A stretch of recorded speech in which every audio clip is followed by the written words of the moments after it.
Manatili po tayong nakatayo at tayo po mananalig po ang Diyos na pinakamakapangyarihan sa lahat. Sa ngalan po, Panginoon, ng iyong anak na Jesus at sa patuloy na kaglubay ng iyong banal na Espiritu. Lord, kami po ay nakatipon sa iyong harian sa loob ng iglesia nito upang pag-aralan at dalisayin ang iyong mga salita sa amin. Patuloy mo nga po kami patnubayan at nawa, Panginoon, pagkatapos ng salita nito ay magkaroon po ng katagumpayan bawat isa na nakarinig at nakatunawa ng iyong salita. Maraming salamat in Jesus' mighty name. Amen and amen. Tayo po yung makakaupo na. Purihin ang Panginoon sa umagang ito at ang ganda nung naalala ko rin yung patutuloy ni Brother Ernesto. Alam niyo po kasi galing naman, alam niyo po na ako po ay galing sa San Miguel. Yan, nagtrabaho ko ng San Miguel. So, ang buhay San Miguel, buhay manlalasing. Yan, lagi ko pong pinapatututo na nung nasa San Miguel ako, mismo kasi production ng bira ko eh. Kaya, nung pumatok sa atin ang banal na kasulatan, sabi ko, napakahirap iwakse, napakahirap iharili ang lamos lagi sa ala at yung sa salita ng Diyos. Napakahirap po yun. Araw-araw, lasing ka. Dahil sa beer, pagkatapos, merong magtuturo sa'yo tungkol sa salita ng Diyos. Ang hirap pag ikumbani. Kailangan talagang merong isang dapat mawala sa buhay mo. Yan. Kaya yung sabi ni Brother Ernesto, hanggat hindi yan nawawala yung isa, hindi niya mauunawa ng salita ng Diyos. Diba, Brother? Nung nakilala niya na yung salita ng Diyos, doon niya lang naiwan yung isang bagay na nagpapatapos sa kanya sa sarili. Okay? Napakagandang patutubo. Okay? Tayo po ay magbubukas tungkol po ang ating pong pag-aaralan ngayon ay yung pong mensahe ng ating Panginoon na yan tawag na Kingdom of God. Yan. Ating pong bubuksan at ating pong buksan ang ating mga aklat sa mga gawa. Yan. Sa unang first chapter of Acts, ano lang to, introduction ko to sa pag-aaral na tungkol sa salita na pinayag ng ating Panginoon. Chapter 1, verse 1 hanggang verse 6. Okay, babasahin ko po to. Yan. Sa Tagalog ko po babasahin. Sabi po dito, O Teopilo, yan po Teopilos eh. Sa unang aklat, yung gawa po sa unang aklat ay sinulat po ang tungkol sa lahat ng ginawa at itinuro ni Jesus mula sa simula. Ito po yung dito po nagsimula sa lahat, sabi niya po dito, sa lahat ng ginawa. Sino po yung gumawa? At itinuro ng ating Panginoon. So, lahat ng ginawa, hindi niya po sinabi partial. Yan po yung dapat natin unawain. Sa lahat ng ginawa at itinuro ni Jesus mula sa pasimula. Ito po yung nilalaman ng Acts. The book of Acts. The book of sa number 2, verse 2, hanggang sa araw na iakyat siya sa langit, pagkatapos na makapagbigay ng mga tagubilin sa pamamagitan ng Espiritu Santo sa mga apostol na kanyang hinirang. Pagkatapos na siya'y magdusa ay buhay siyang nagpakita sa kanila sa pamamagitan ng maraming mga katunayan. Nagpakita siya sa kanila sa loob ng 40 araw at nagsalita siya ng mga bagay tungkol sa ano po yung mga bagay na kanyang pinapasalita, speaking about the kingdom. Remember, mula sa pasimula, lahat ang itinuturo lang ng ating Panginoon is about the kingdom. Mamaya pag-aaralan natin yan. Kaya kung ito sinulan, para matanim sa isipan ninyo na almost lahat ng itinuro ng ating Panginoon, yung mensahe ng ating Panginoon, is all about the speaking, sabi ko rito, about the kingdom, ang tungkol sa kaharian ng Diyos. Okay?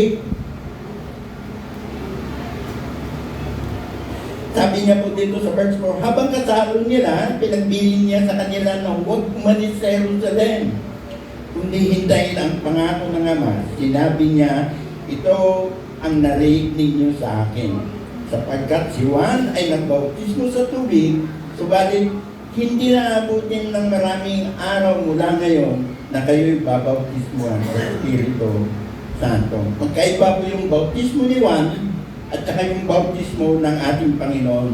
Yan po yung tingnan ninyong maigi. Yung bautismo ni Juan at saka ang bautismo ng ating Panginoon. Ang bautismo po ng ating Panginoon ay ang Holy Spirit, yung governor o yung tinatawag natin lagi natin kaagapay. Okay? Nang sila nagkatipon, sila kanilang tinanong, Panginoon, ito ba ang panahon ng panunumbalik mo ang kaharian sa Israel? Sinabi niya sa kanila, hindi ukol sa inyo na malaman ang mga oras, ang mga panahon na hindi tinakda ng Ama sa pamamagitan ng kanyang sariling autoridad. Ngunit, eto na po, ngunit tatanggap kayo ng kapangyarihan. Yan po yung Holy Spirit. Holy Spirit, ha? Tatanggap kayo ng kapangyarihan pagbaba sa inyo ng Espiritu Santo at kayo'y magiging mga saksi ko sa Jerusalem, sa buong Judea, Samaria at hanggang sa kalulubuluhang bahagi ng lupa. So, ang tema po natin, yung sinasabing simula ng aral ng ating Panginoon. Okay? The book of Acts never tell us, ito pong book Acts, ito pong libro ng Acts, pag binabasa nyo ito, usually, hindi masabi kung sino talaga ang may author nito. Kasi ang laging sinasabi dito, we, yan, tingnan nyo, sa unang aklat hindi sinasabi, ako Teopilo na si Lucas na sumulat ng aklat ng gawa. Hindi po, wala ka pong masasabi. Kaya, ito, marami ang mga na hindi nila talaga matukoy. Ngunit dahil sa kwento, sa istorya ng buhay ni Lucas, na parang napagkaisa ng mga na nagbabasa ng gawa, na ang may aklat ng gawa ay si Lucas. Yun, dahil dun sa nakita nila. Kaya, kumbaga na kasi si Lucas, hindi po yan disciple ng ating Panginoon. Hindi po siya tururing, hindi siya isa sa mga pinili ng ating Panginoon na disciple. Yun po yung dapat ninyong malaman. Baka sabihin nyo, si Lucas ay disipulo ni Cristo. Hindi. Siya lang po yung nagbasa. Kaya ang aklat ng books o ng mga gawa ay a matter of facts. The book of Acts was not named by Paul or by Luke. Hindi po sila ang naganin. The book of Acts was named by us. Kaya di ba nakikita nyo ba yung apat na ebanghelyo ay yung tatlong ebanghelyo ay apat pala. Yung Matthew, di ba, ang title ng libro is Matthew. Pagdating kay Mark, ang tawag mo doon sa book ni Mark ay Mark. Pagdating kay Luke, ang tawag mo doon sa book ni Luke ay Luke. Pagdating kay John, ang tawag mo doon kay John ay Book of John. Pero pagdating sa libro ng Gawa, wala nang pangalan, wala nang title. Di po ba? Napansin niyo po ba? Dapat din ninyo itong makita. Kaya napakaganda po na pag-aralan natin. The book of Acts was named by us. Bakit? The readers of the early church, why did they call the book of Acts? Because it's the book that shows the continual activity of this man Jesus through the life and the demonstration of the work of his apostles and people. Ang book of Acts, pag binasa mo ito po ay mga gawa, mga pinaggagawa ng mga apostol na kung paano nila ipinapangaral ang kaharian ng Diyos. Tingnan po natin sa 8:12 ng Acts. Yan. Isa po ito sa mga mga gawa na apostol tungkol sa kaharian ng Diyos. Sabi po dito sa 8:12, yan na. Sabi, ngunit nang naniniwala sila kay Felipe po ay isang ding apostol, na nangangaral ng mabuting balita. Saan po? About the kingdom of God. Yan. Nangangaral po siya si Felipe. Mamaya po pag-aaralan natin, hindi po siya nangangaral ng iba, kundi ang pinapangaral niya lang ay Kingdom of God. Ngayon, isa pa, sa Acts pa, sa Acts 28, verse 23. Yan. Mga gawa po ng mga apostol. 23. Yan. Acts 8. 28 verse 23. Nang sila'y Acts ba yan? Acts 28. Yan. Nang sila'y makapagtalaga ng isang araw para sa kanya, nagtungo sila sa kanyang tinutuluyan at napakarami nila. Ito pong Acts 20 chapter 28 verse 23. Ito po ay tungkol kay Pablo. Nang si Pablo ay nakulong sa Roma, meron binigyan siya ng isang bahay na kung saan siya ay nakakulong within 2 years. 2 years siya na hindi pwedeng lumabas. Doon lang siya sa loob ng kanyang tinutuluyang bahay. Kasi nakapotol siya ng mga Roman Empire, ng mga sundalo ng Roma. Hindi ka pwedeng lumabas kasi meron kang kaso. Pero, kahit na 2 taon siya dun sa kanyang kinaroroonan na bahay tuluyan, si Pablo, sabi po rito, nang sila'y makapagtalaga ng isang araw para sa kanya, nagtungo sila sa kanyang tinutuluyan at napakarami nila. Ipinaliliwanag niya sa kanila ang pangyayari buhat umaga hanggang gabi na nagpapatotoo tungkol sa kaharian ng Diyos. Tingnan niyo po, pansinin niyo kung bakit napakahalaga ng kaharian ng Diyos sa ating Panginoong Kristo. Di po ba?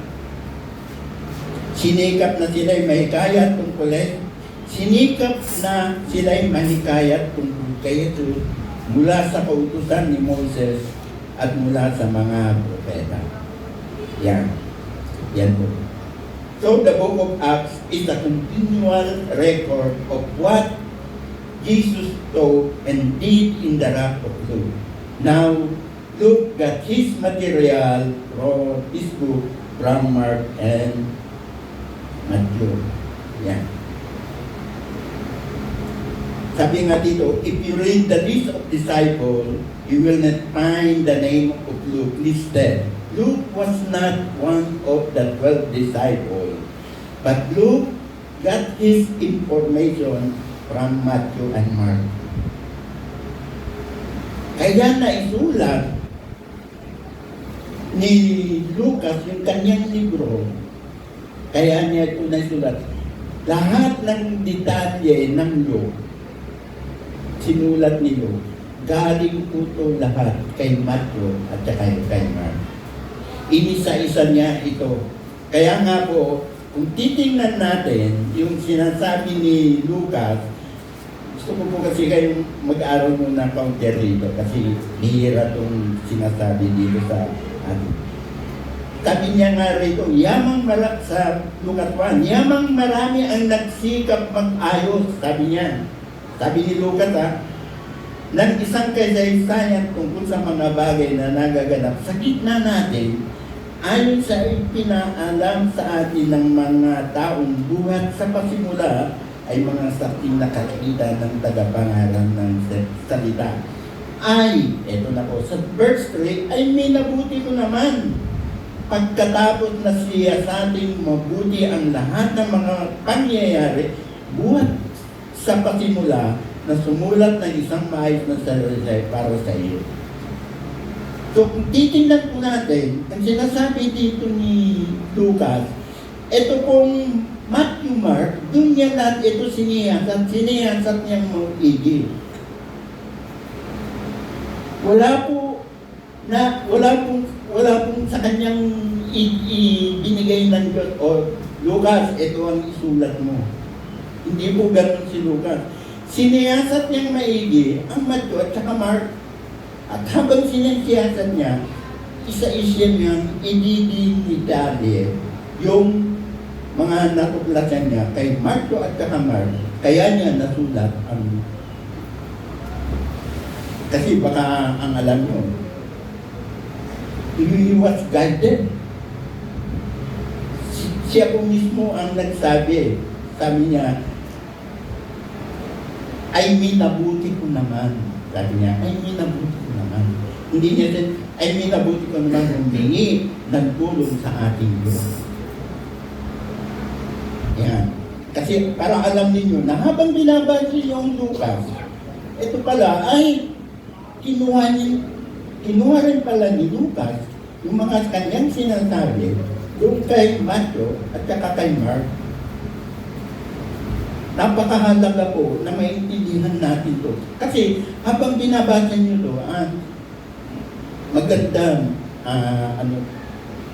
maganda pala itong Lucas ni sulat ni Luke kasi talagang parang hinimay. Alam nyo kasi si Lucas, siya po ay isang doktor. Diba, doktor siya. Nag-aral po siya kay Tertullian, yung tinatawag Tertullian. Si Lucas po ay isang Gentile po siya. Kaya hindi siya yung kagad yung mga disciple na binibigyan kagad ng Diyos ng kapangyarihan. Nagpapakita o na pwede siyang maging propeta. Hindi po si Lucas galing po siya. Ang totoo niyan po ay parang, ewan ko kung para ang nag-convert pa sa kanya ay si Saul. Okay. Dahil si Luke was a medical doctor, so he is interested in details. Siyempre naman, di ba yung mga doktor, ako nga nagpa-check up ako. Nagpa-check up ako sa doktor.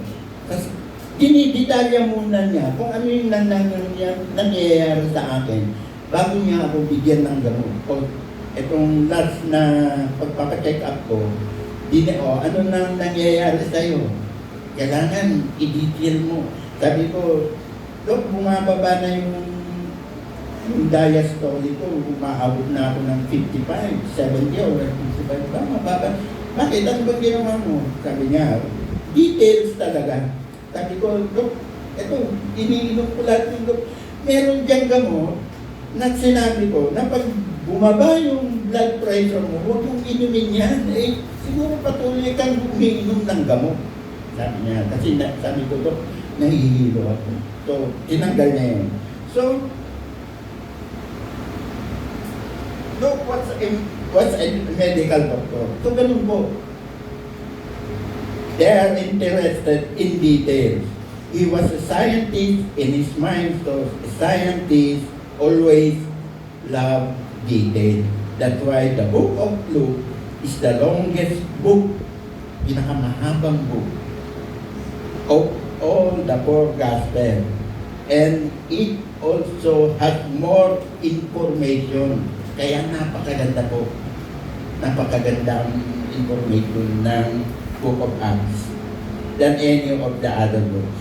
It talks about things that the other book just kind of ignore little details. Kunti lang yung ina-ignore niya because you see the Book of Acts is written by the same guy who want to record the continual work of Jesus that they claim they give.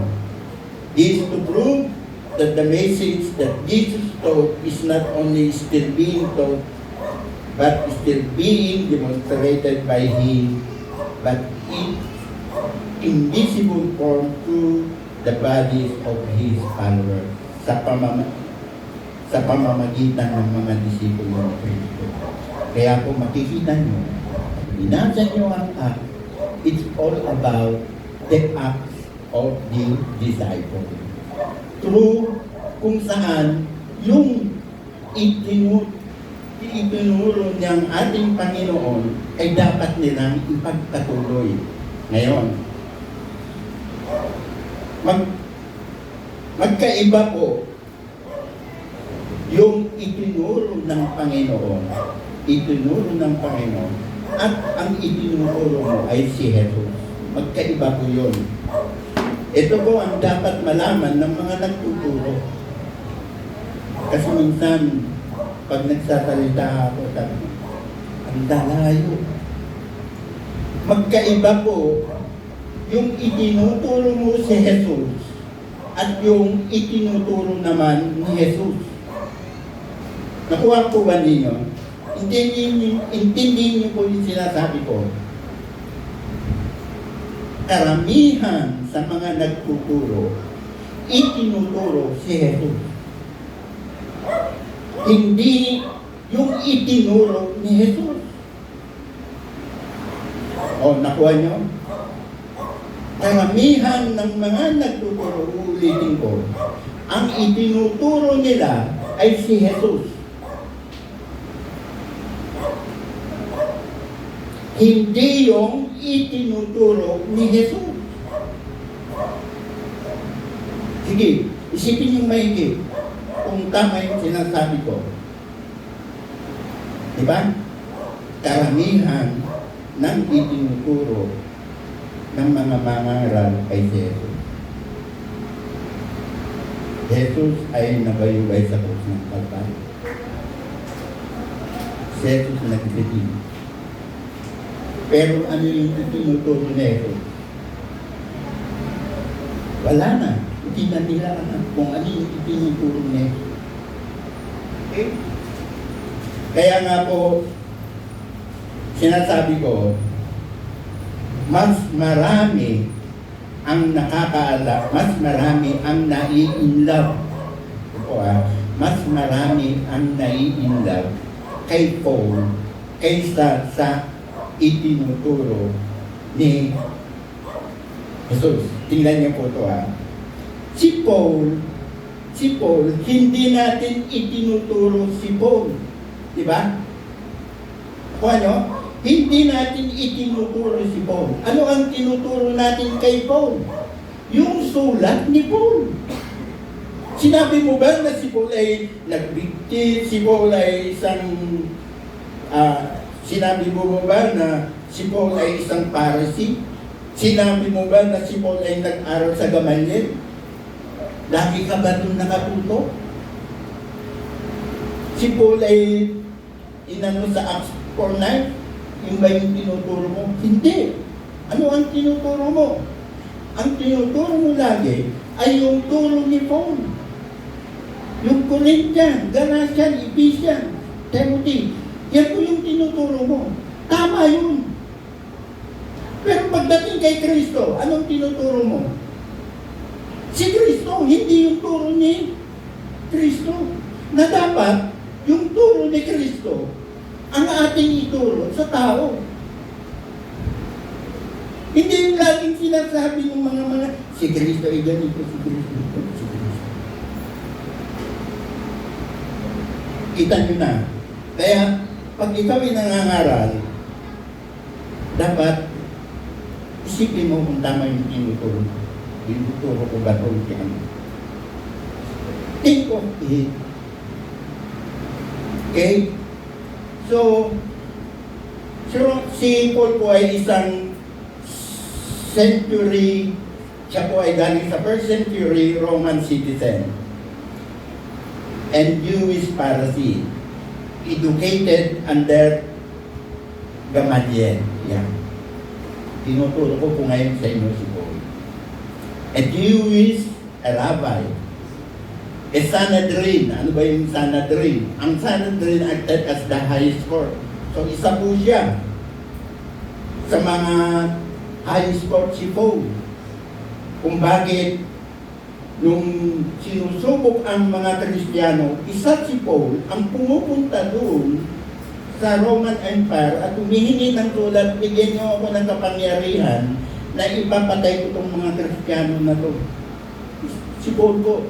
At isa sa mga naging witness kay Bernabe habang siya ay pinapatay. Yan po si Paul.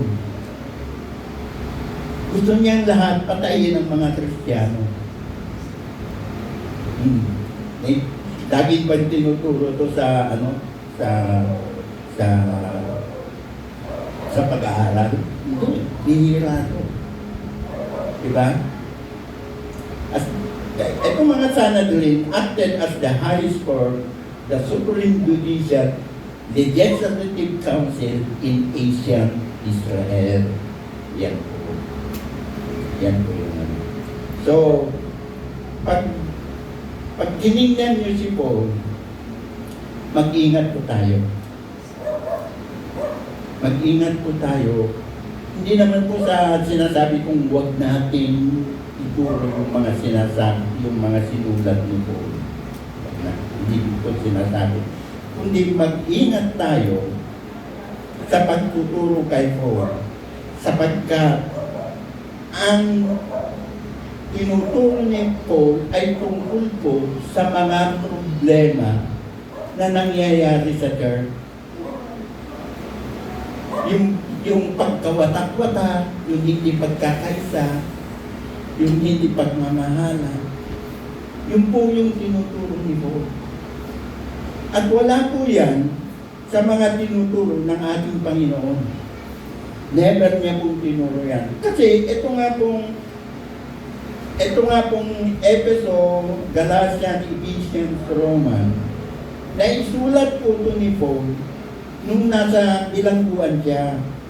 Wala siyang magawa 2 years na nakabilanggo ka. Si Paul, 2 years na nakabilanggo siya. Kaya nung ang ginawa niya, wala siyang ginawa, kundi magsulat ng magsulat.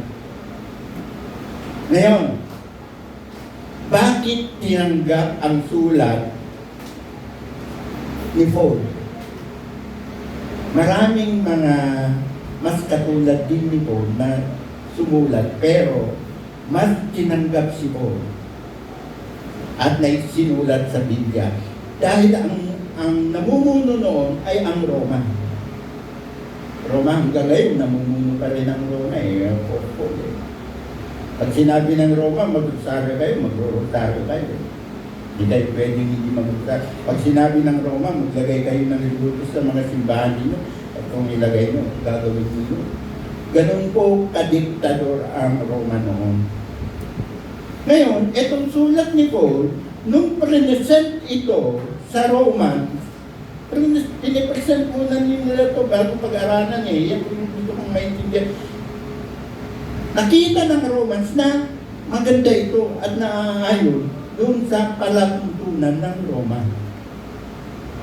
Kaya tinanggap ang sulat ni Paul. Tingnan po natin ang Lucas, ang Acts 28. Tingnan niyo po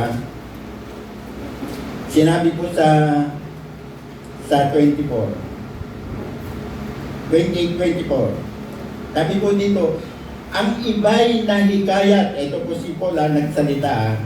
Pagkatapos magsalita ni Paul, ang iba'y nahikayat sa mga bagay na sinabi niya at ang iba'y hindi naniwala. Nang sila'y hindi magkaisa, umalis sila sa pagkasabi ni Pablo na isang payag. Tama, tapos sinabi nga ni Pablo, tama ang Espiritu Santo sa pagsasalita sa inyong mga ninuno sa pamamagitan ni Propeta Isaiah. Ito tungkol po sa mga sulat ni Paul. Yung mga paliwanag ni Paul, hindi sila nagkakaisa. Kasi mga Judaism na ito, mga ganyan. Mga Udo. So, when I started learning the scripture, I fell in love with Paul rather than Jesus. I spent more time studying the writings of Paul than the writing of Jesus. I began to quote Paul more than Jesus. Mas kinukot ko yung mga aral ni Paul kaysa sa aral ng ating Panginoon. Because in our Bible school, there's no subject of kingdom. Kami po ay nag-aaral kay Pastor Bishop Lyson. Wala pong court kasi ng kingdom theology. Wala po yan. Yun. Kaya I prefer to quote Paul. Ano po yung mga karamihan ng mga kino-quote natin kay Paul?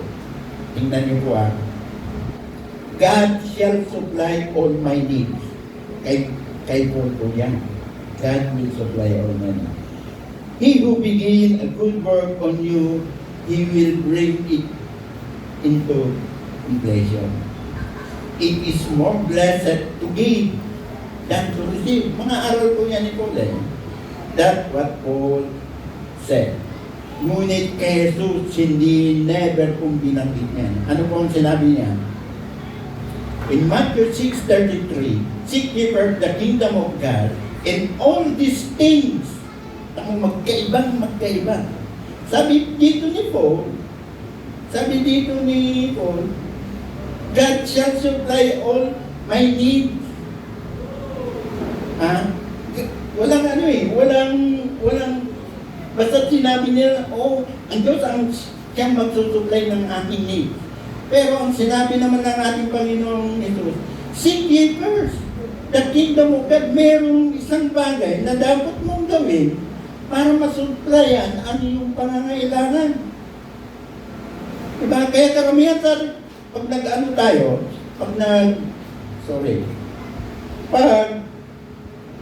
nagtuturo na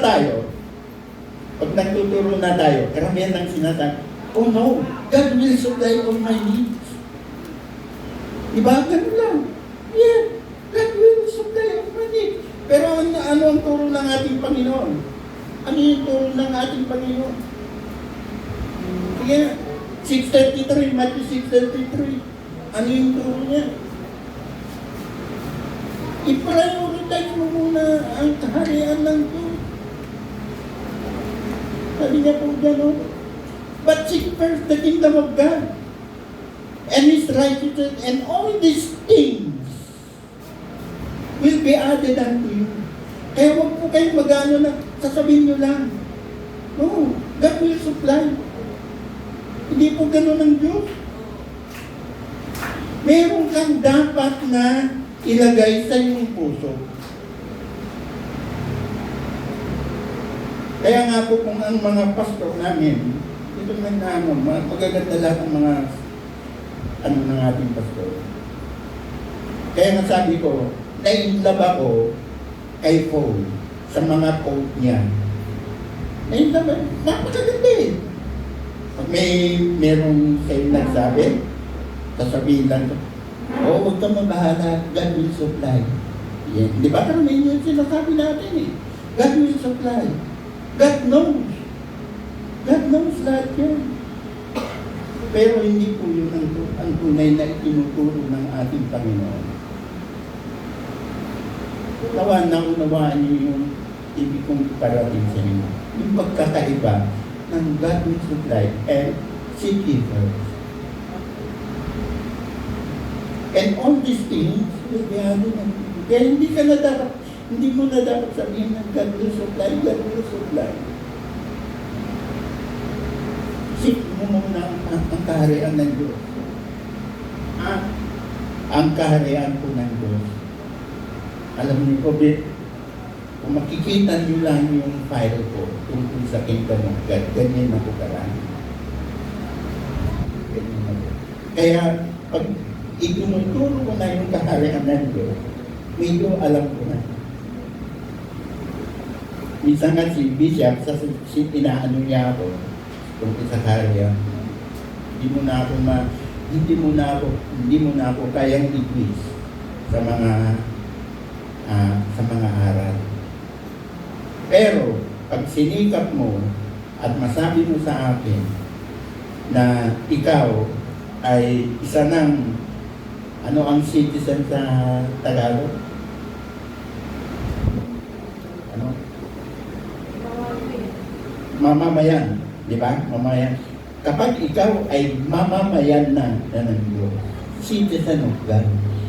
Pero pag ikaw ay member pa rin ng God, never po. Okay? Kaya po, this is a word to all us about Paul. Paul is a very and probably the most important apostolic authority in church doctrine. Pansinin niyo po yung sinasabi ko po, Paul is the most apostolic authority in church doctrine. Doctrine po kay Paul. Okay? Kagaya nung yung sinasabi natin na, let's go na dahil kailangan magsisimula na ang ating hindi pwedeng yung paisi-isi lang. Isa ko yan sa mga dapat. More important than Pete. Ngayon, ang nangyari po, mas mataas pa yung pansin ng mga tao kila Peter, James, and John. Mas mataas pa yung tingin nila. These were the three pastors of the church in Jerusalem. They were the three top guys that Jesus left in charge. And Peter, of course, that senior pastor. Hindi po minention si Paul. Wala pong na-mention na si Paul ay isa sa mga binigyan ng ating Panginoon ng tawag dito, kapangyarihan. Hindi po siya binigyan. Ang binigyan ng ating Panginoon ay yung kanyang mga apostol. Kaya nga po sabi niya, pagdating ng kapangyarihan, kayo po, kapangyarihan ng Banal na Espiritu, kayo po ay babautismuhan. Sabi ko sa ahas. At pagdating noon, magkakaroon kayo ng kapangyarihan. Yan po yung sinabi ng ating Panginoong Jesucristo sa mga apostol. Hindi po doon kasama si Paul. Hindi ko inaano si Paul. When we read Paul, we must be careful because Paul writing are not necessarily writing to communicate the gospel. They are not necessarily communicating the gospel. It's communicating the problem of the church. Yan po yung mga, kaya yung mga ating, pansinin nyo po, pansinin nyo, pag tayo po ay nagpe-prayer meeting, pansinin nyo, ano po yung pinipreach natin? We are communicating the problem of the church. Hindi po yung tinutulong ng ating Panginoon. Hindi ko naman sinasabing hindi mabuti. Diba? Sige, pansinin nyo. Lahat ng pinipreach nyo, communicating the problem of the church. Kaya ang church, paulit-ulit na lang. Kaya ang nangyayari, oy, lagi mong paalalahanan yan. Lagi kang magpapaalala. Lagi paalala. Yun ang lagi natin sinasabi. Kaya when I come to know the kingdom of God, nakita ko yung kapangyarihan ng kaharian ng Diyos na nasa atin, na naunawaan ko. Kasi pag nasa kaharian ka na ng Diyos, isa ka ng citizen, isa ka ng mamamayan ng kaharian ng Diyos, automatic yan. Yung mga tinuturo natin na yan, na dapat huwag nang gawin. Parang ganito, pagdating mo sa nagdadrive ka, pagdating mo at nag-green, at nag-red pala, nag-red yung stoplight, automatic yun. Ihinto ka, hindi mo pwedeng lapagin. Parang yun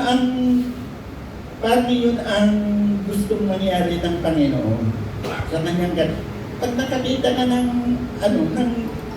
red, kailangan automatic mag-stop ka na. Kung nakakita ka ng green na, okay, go ka na.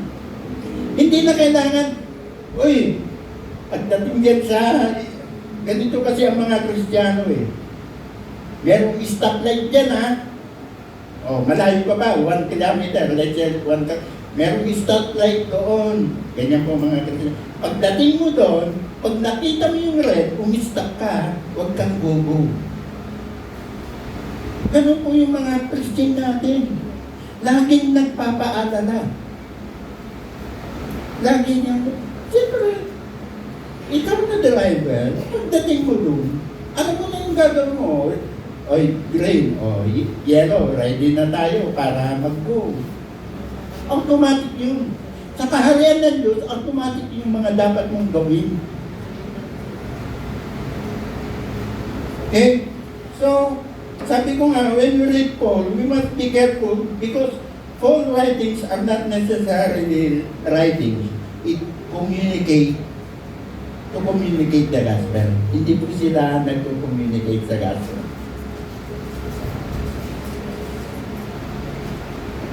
Paul's writing include 1st, 2nd Corinthians, Colossians, Galatians, Ephesians, Philippians, Timothy, Titus, Thessalonians, Philemon. These writings are not intended to teach you about the gospel. Oh. Hindi po ito yung itinuturo to teach about the gospel. Kasi pag tinignan mo kung ano ang meaning ng gospel, ano ba ang meaning ng gospel? Good news. Di ba? Itagalog nga lang, mabuting balita. Good news. Kaya nga napakaganda yung yung 3 hari. Nakita nila yung star. Nakita na, merong good news. Di ba? Hindi yung i-good news mo, yung church dun laging nagkakagulo. Good news ba yun? Kaya dapat magkaisa kayo. Yung iba dun, yung mga member dun, laging patalong-talong. It's all about the problem of the world. Hindi po yung gospel. Kaya dapat malaman natin kung ano ang gospel sa doctrine na itinuturo natin. Okay? So both writing are really concerning with living in the kingdom rather than the message of the kingdom. Living in the kingdom rather than message of the kingdom. So when you read Paul writing, don't look primary for the gospel. If you want to understand Jesus and if you want to understand His message, you must focus on Matthew, Mark. Doon ka lang mag-focus. Huwag ka lang mag-focus sa Corinthian. Kung gusto mong malaman, and yan, kung gusto mong talagang malaman, ang message ng ating Panginoon. If you don't, you will not end up being a doctrine. Heavy doctrine ka. And kingdom shallow. Pag ang tinuturo mo lagi ay itong mga Corinthians, Colossians, Galatians, Ephesians. Pagdating mo sa kaharian ng Diyos, wala kang masyadong alam. Pero pagdating kay Paul, heavy doctrine ang iyong maunawaan. Sobrang mga problema sa church.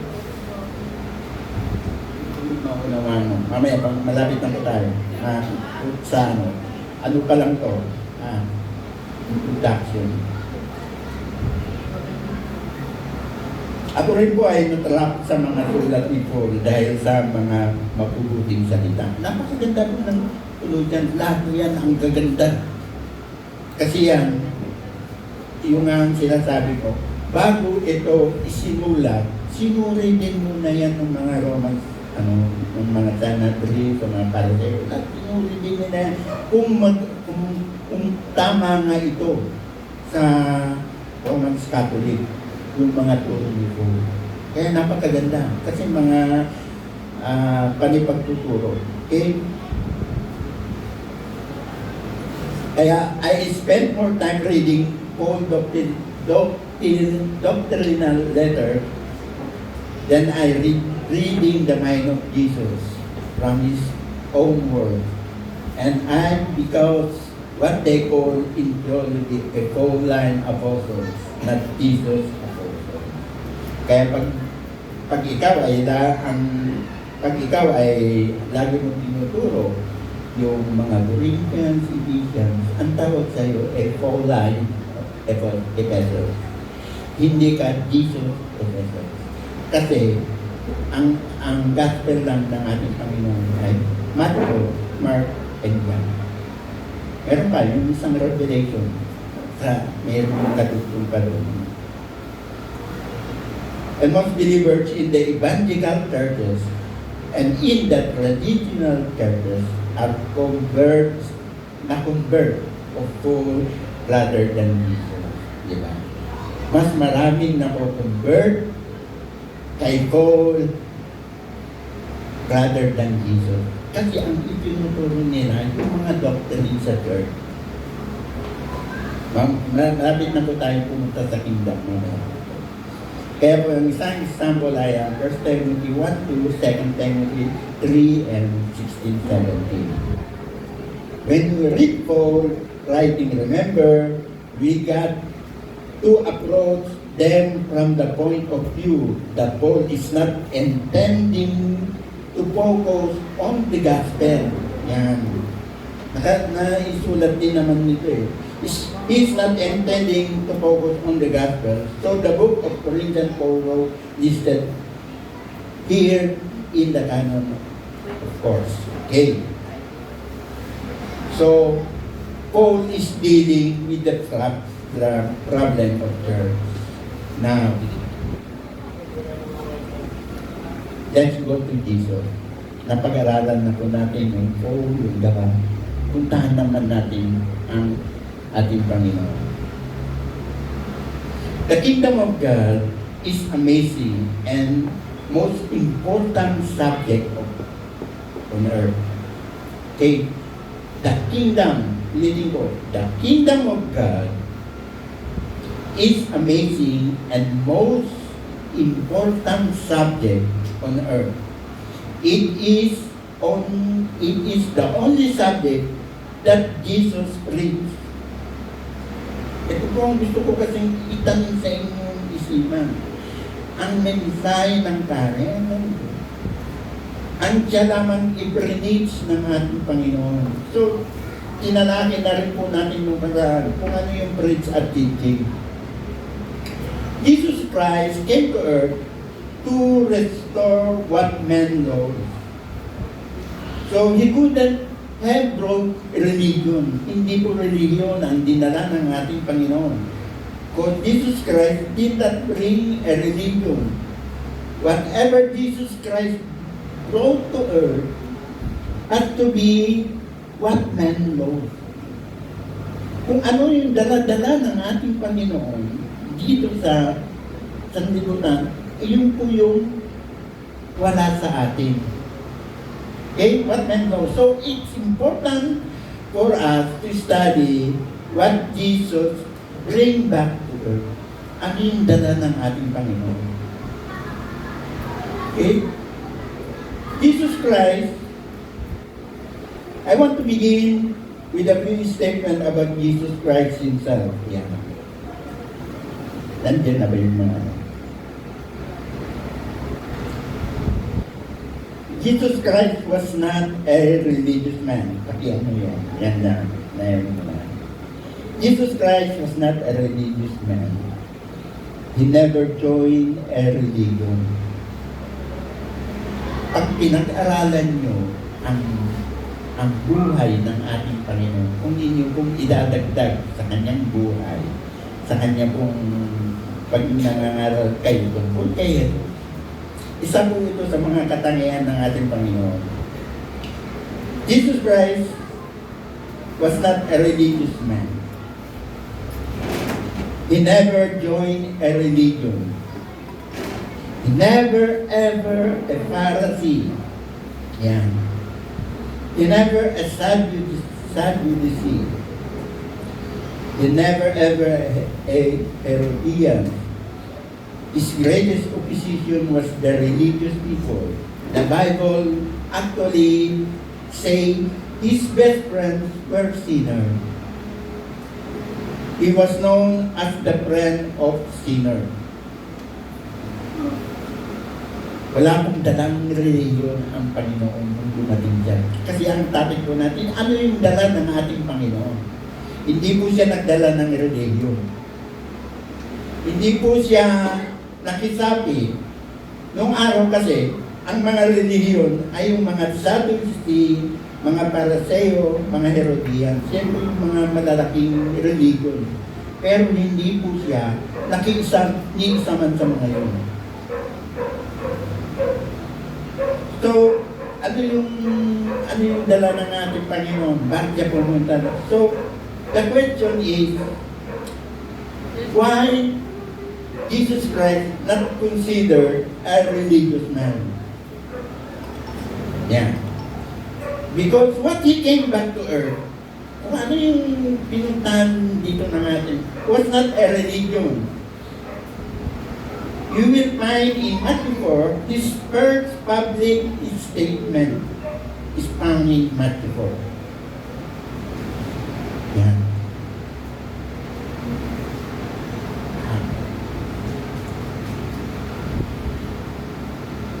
He is 30 years old. Kung ating pong babasahin, medyo bibigyan ko kayo ng kwento kung sa ating Panginoong Jesucristo.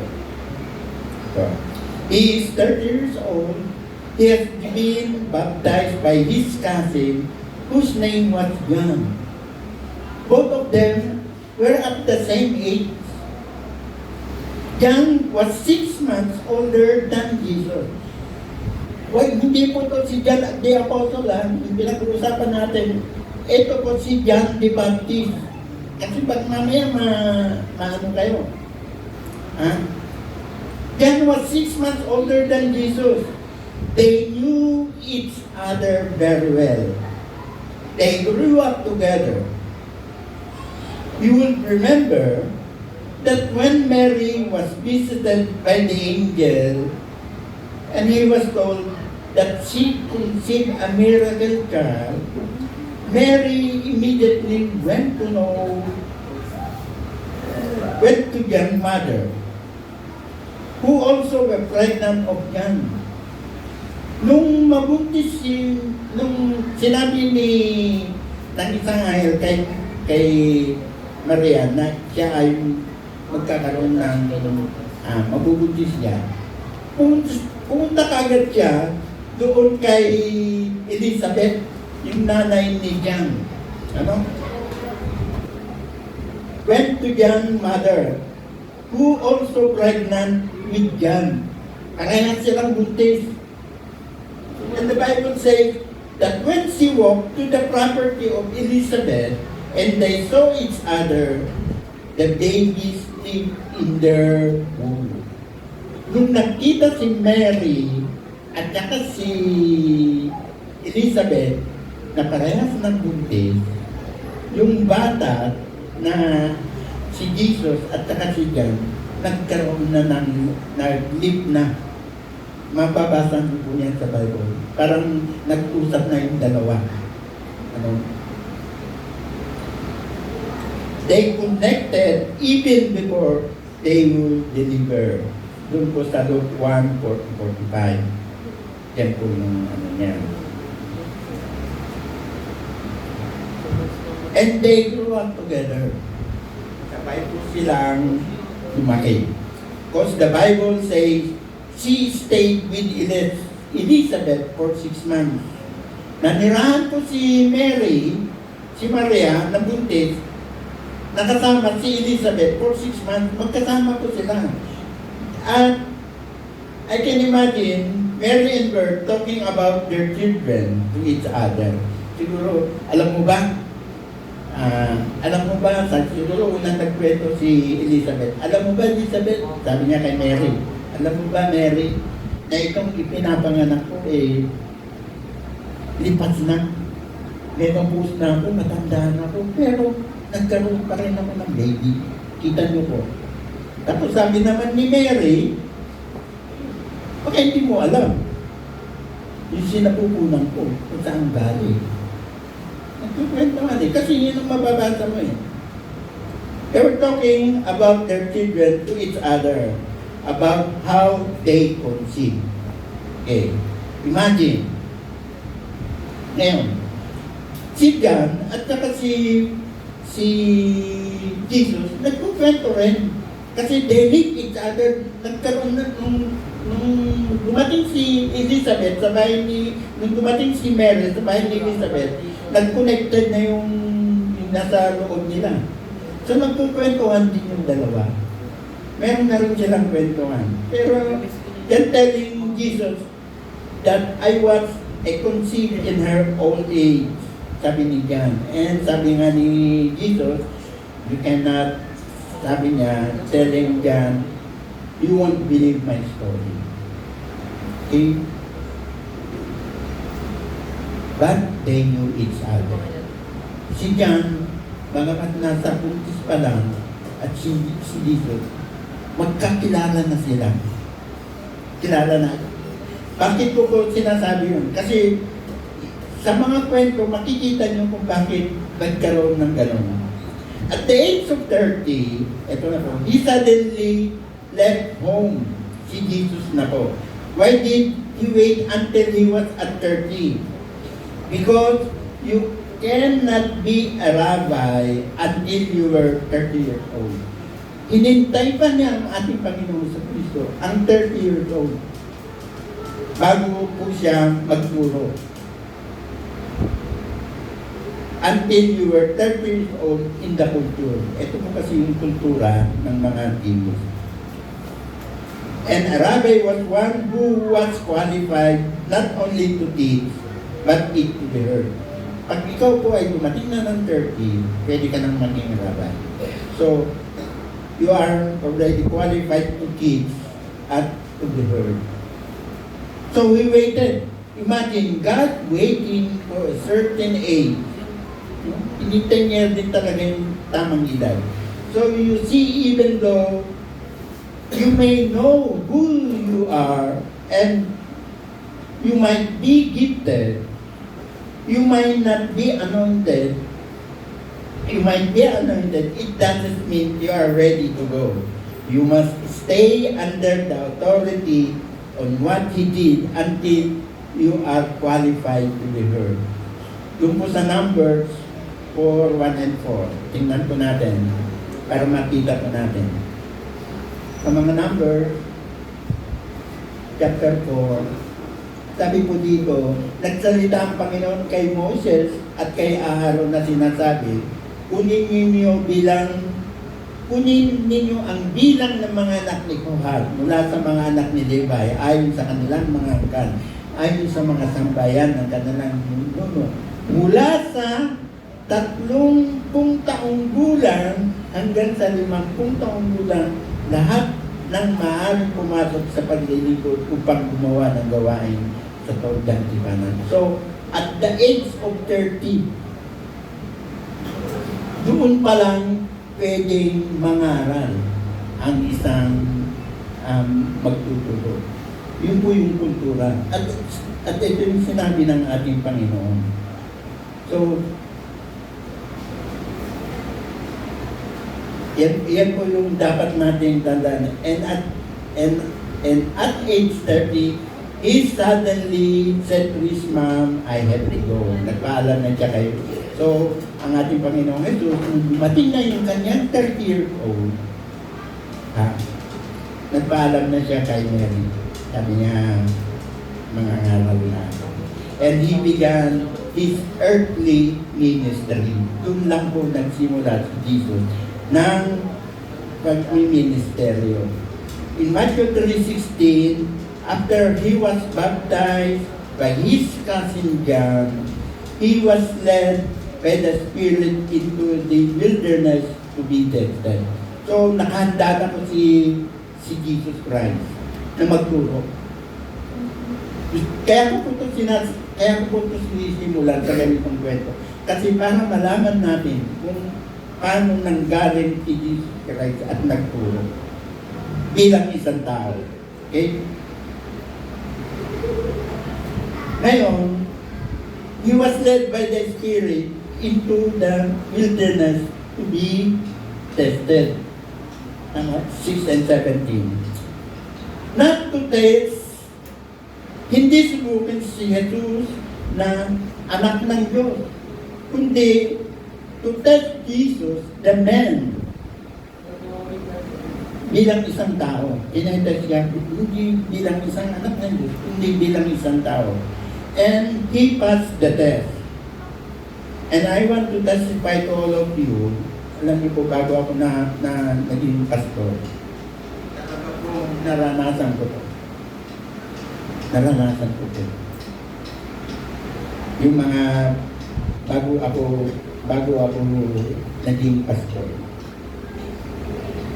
If God is going to use you greatly, you will have to pass the same 3 tests that Jesus passed.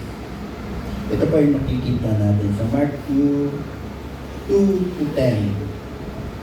Number 1, na tinest kay Jesus ay yung kanyang number 1 is the appetite.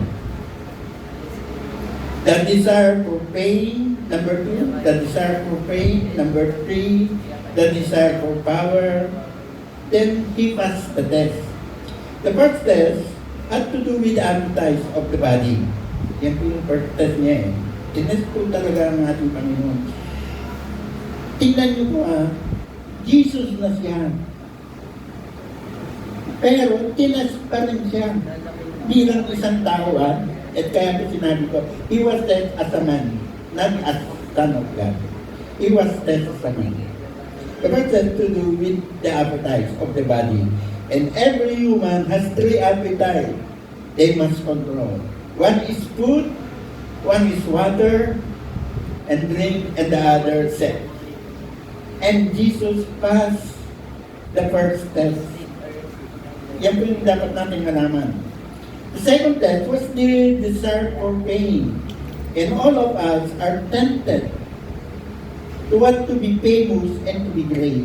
And that's why Satan invited him to jump from the pinnacle in the midst of the people. Sabi niya, kung gusto mong maging king, tumalong ka ngayon sa ibabaw ng mga building na yan, sa gitna ng mga tao, para makita nila yan, pain. And that's why Satan invited to it. To be famous in one day. God will never give you pain in a day. God will never give you pain in one day, but you will pay in a lifetime. Yan po ang binibigay ng ating Panginoon. The third one is, test was a test for power. And every one of us have a temptation. Want to be powerful, and power is a very dangerous temptation. And Satan said to Jesus sa Matthew 4:9, if you bow down and worship me, I'll give you the power of the kingdom of the earth. And Jesus refused. Okay? The Bible says at that moment forward, he was baptized and filled with the Holy Spirit without measure. After he was tempted and he fasted, he was baptized by the Holy Spirit without measure, and then he left the desert to begin at age 30 of his ministry. Doon pa lang nagsimulang mangaral ang ating Panginoon. Wala pa siyang sinasabi. Lahat ng galing muna siya sa sinapupunan ni Maria. Pagkatapos niya sinapupunan ni Maria, hinintay niya yung 30 taong gulang niya. Kasi meron nga talaga na siyang ministry. Pero bago siya pumunta sa ministry, tinented muna siya. Yung 3 temptation. Pagkatapos na natented siya at naipasa niya yun, binautismuhan siya ng banal na espiritu without measure. At nung na siya ay nabautismuhan na, remember, sabi niya nga doon, ang bautismo, yung Holy Spirit, it is the power. Yun po, nagkaroon na siya ng power. Okay, para hindi magkamali ang ating Panginoon bilang isang tao. Nagkaroon na po siya ng power by Holy Spirit. Kaya nga po sabi sa God, ito yung sinisinta kong anak. Yung lumakas yung ito na yung sinisinta kong anak. Siya ang inyong sundin. Siya ang inyong pakinggan. Sabi niya po yun. Okay?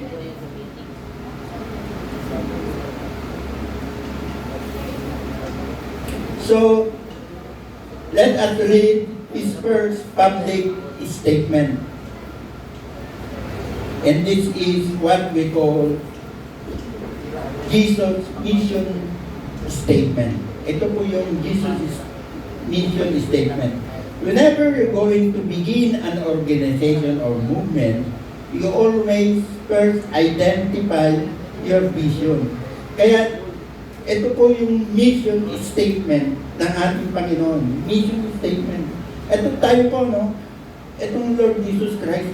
Bago po ito naitatag, ang una po nating itinatag kung ano po yung mission statement natin. Pero kaya nga po yung iba, dinalagay dyan. Yung mission statement. Dati po wala na eh. Parang baliwala yun. Pero hindi ninyo alam na yung mga bagay kung bakit tayo umaatin sa Lord Jesus Christ. Yung mission statement na yun, dapat nababasa natin. Si Jesus Christ, bago niya sinimulan yung kanyang ministeryo dito sa lupa, inuna niya muna yung kanyang mission and vision statement. Kasi napakahalaga nun. Kung bakit kailangan niya magturo. Kung bakit tayo kailangan sumami sa Lord Jesus Christ. Ano ba ang mission ninyo? Ano ba ang mission ninyo? Napakahalaga po nun. Kasi po bihira kasi topic, itong mission statement, ang kahalagahan. Hindi kasi naikukonekta ito sa mga pangangaral ng ating Panginoon. Pero kung ito, napag-aralan ng mga nagsasabi ng totoo ng mission statement, maaaring maging mas importante sa atin ang mga vision statement. Kasi ang ating Panginoon, bago siya nangaral, nagkaroon muna siya ng mission statement. And it tells you why we exist, kung bakit tayo nag-exist. That's why Lord Jesus Christ, Acts 4:12, before it goes to move, we have first established our vision and vision. Same as Jesus, He must first begin His movement when His vision and mission was already complete. Yeah. So, meron na dyan mission and vision ang ating Panginoon. Alam nyo? Hindi basta siya nangaral. O sige, mangangaral lang ako. Meron siyang vision and vision. Ito yung aking tuturuin, sabi niya. So, ano yung sinabi niya? Let us read Matthew 4:17. Malapit na po ako, mga 15 minutes pa. Yan. Ano yung mission statement ng ating Panginoon? From that time on, Jesus began to preach na wala pong ibang unang sinalita ng Diyos ang ating Panginoong Jesus. Wala pong ibang sinalita. Sa unang pangangaral niya, yan po yung sinabi niya. Repent. Ngayon, ang dami nang ibig sabihin ng repent. Ang dami meaning ng repent. Sabi niya, the mission and mission why Jesus came to earth. In Matthew 4:17, Jesus made his statement, and from that time forward, Jesus began to preach, repent. The first word Jesus spoke in his public ministry is the word repent. Ngayon, what the word repent means? Ito. Repent is not a religious word. Hindi po ito religious word. It came from the profession of psychology. Yan. Nanggaling po ang repent sa salita ng mga psychology. Ano ba yung psychology? Sila yung mga bumabasa ng isipan. Kunyari, ang psychology, may pumunta sa akin, isa akong psychology. Dok, ito yung nangyayari sa akin. O sige, pagpunta mo sa akin, tatanungin kita, bakit nangyayari mo sa'yo? Sobra akong stress, gano'n. So, sasabihin sa'yo na ito, ibahin mo yung pag-iisip mo. Psychology, repent. Sila po yung talagang nakakana, sasabihin niya, yan kasing pag-iisip mo ang siyang sumatagabag sa mga nararamdaman mo sa ngayon. Yun po yung ibig sabihin ng repent. So, ang repent po ay galing po to sa mga psychology. Repent means to change your mind. It means to change the way you condition to think. No word of forgiveness. Eto, dito na po tayo. Ito po, magbibigay ako ng isang example ng repent para mas lalo nating maunawaan.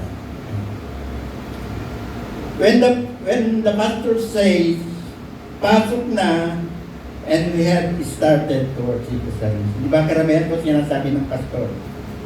Sasabi ng pastor, pumasok na kayo. Sapagkat magsisimula na yung ating service. Di ba?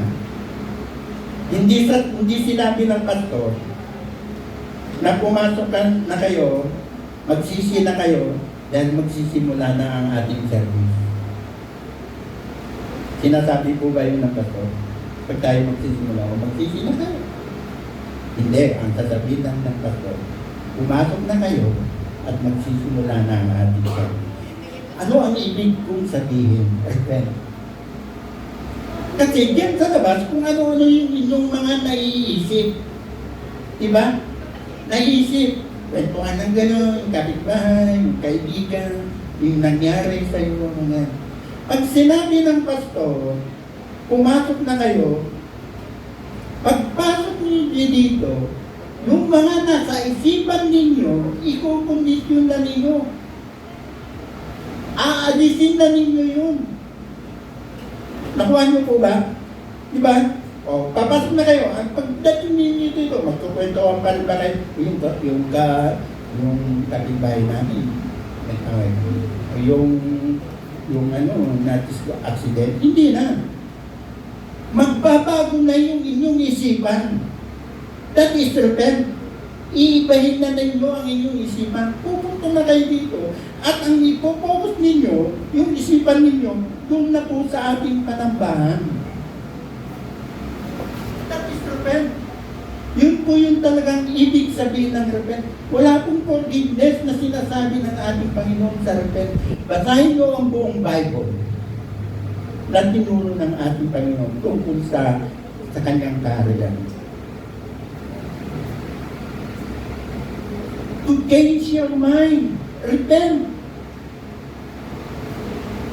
Kasi marami po ang nagsasabi sa atin, pag sinabing repent, kailangan may forgiveness. Ano forgiveness? I-change mo lang your mind mo.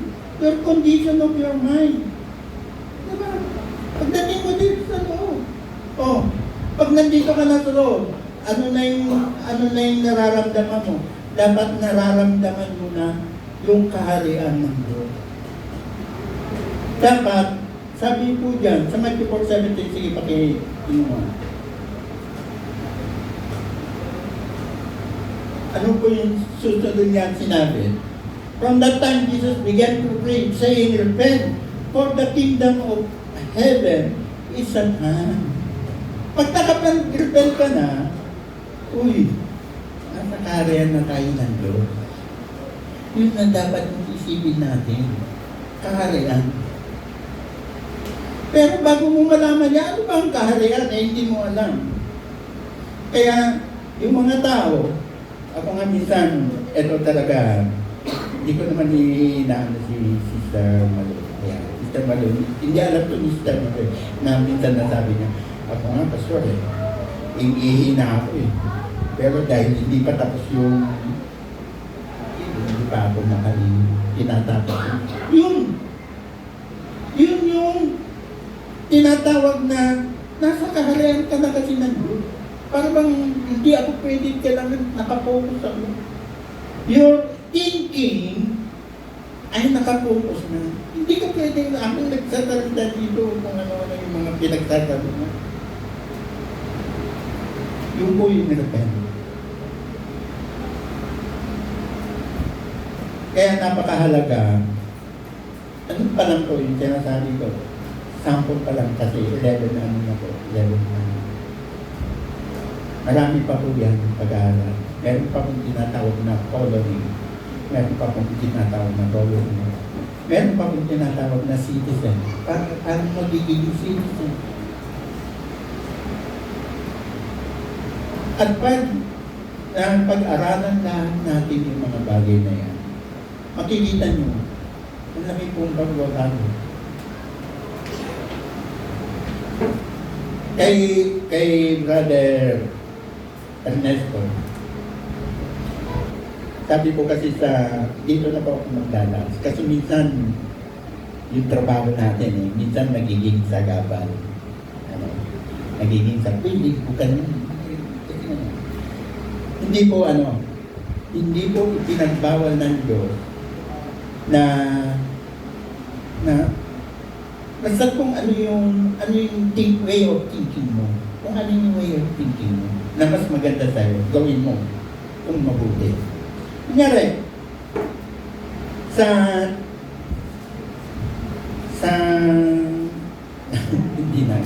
Sa Genesis 1:26, sabi niya po rito, sabi po dito ng ating Panginoon, sa Genesis 1:26, kung ano yung mabuti, yun ang gawin mo.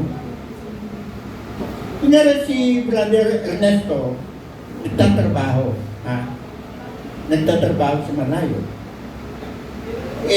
Para bang kung minsan kasi, na ano tayo, na tawag dito, na gaganon tayo, uy, linggo na yun, dapat nasa simbahan ako, nakoconscious ba tayo? Na parang meron isang tawag ko na hindi dapat yun. Alam mo, ang Diyos, hindi minsan tayong tinigilan ng magtrabaho. Sinabi niya nga magtrabaho kayo. Hindi niya minsan din na pinigilan tayo na, oy, dahil sa linggo ngayon, kailangan magsimba ka. Hindi pwedeng hindi ka wala akong ganun. Sinasabi dito, remember the Sabbath. Alalahanin mo lang ang Sabbath. Kung talagang mas mahalaga, kaya nga sinabi niya, alin ba ang mas mahalaga? Sabi niya, nahulog yung kamelyo sa sa balon. Tinulungan ni Jesus Christ, linggo. Sabi ni Jesus, ano ba mas mahalaga? Yung Sabat o yung nahulog na kamelyo na gagawin mo? Sabi ni Jesus, kayo mga Pariseo, iba kayo. Huwag tayong mag-isip pa. Kaya dito, mas mahalaga na ihaawon mo yung kamelyo na nahulog sa balon kaysa yung Sabat na sinasabi. Ang Sabat nung kasi yung pagsamba sa Diyos. Hindi ko naman po sinasabi porque sinabi mo, nasa iyo po. Pero karamihan na po sa ating mga Kristiyano, talagang ano na po natin yung passion na po natin sa mga Diyos. At tunay naman na napasaganda na tayo ay nagkakasama sa at nag-aaral ang salamat. Okay. So, marami pa po ito. Kaya lang, tatapusin ko na po dahil already 11:10 po sa at nawa, yung konti natin na pag-aralan ay tumimo po sa bawat isipan natin. Huwag po tayong maging doctrinal heavy. Atin po laging susundin yung mga ipinapangaral ng ating Panginoon kaysa yung ipapangaral ang ating Panginoon. Okay? Nawa sa ating pong pagtatapos isa pong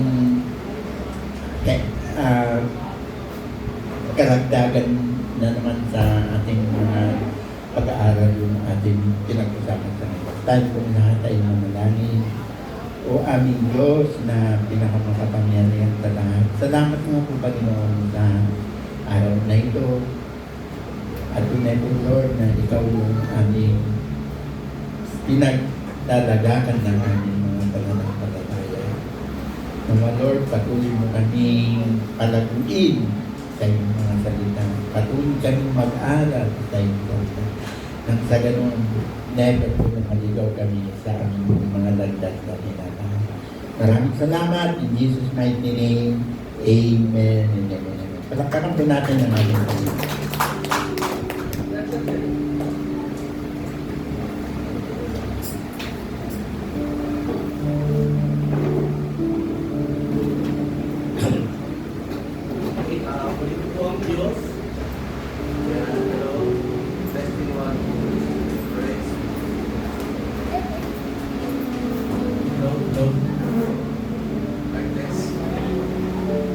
Praise. Narinig niyo po ba? Okay, sa pong mapagpalang umaga muli, okay, tayo po ay salamat po sa mensahe kay umaga. Okay, 1 Corinthians chapter 11, kung may Bible po kayong dala, tawag. Sabi po na 1 Corinthians 11 verse 23, for I received from the Lord that which I also delivered to you, that the Lord Jesus on the night in which he was betrayed took bread.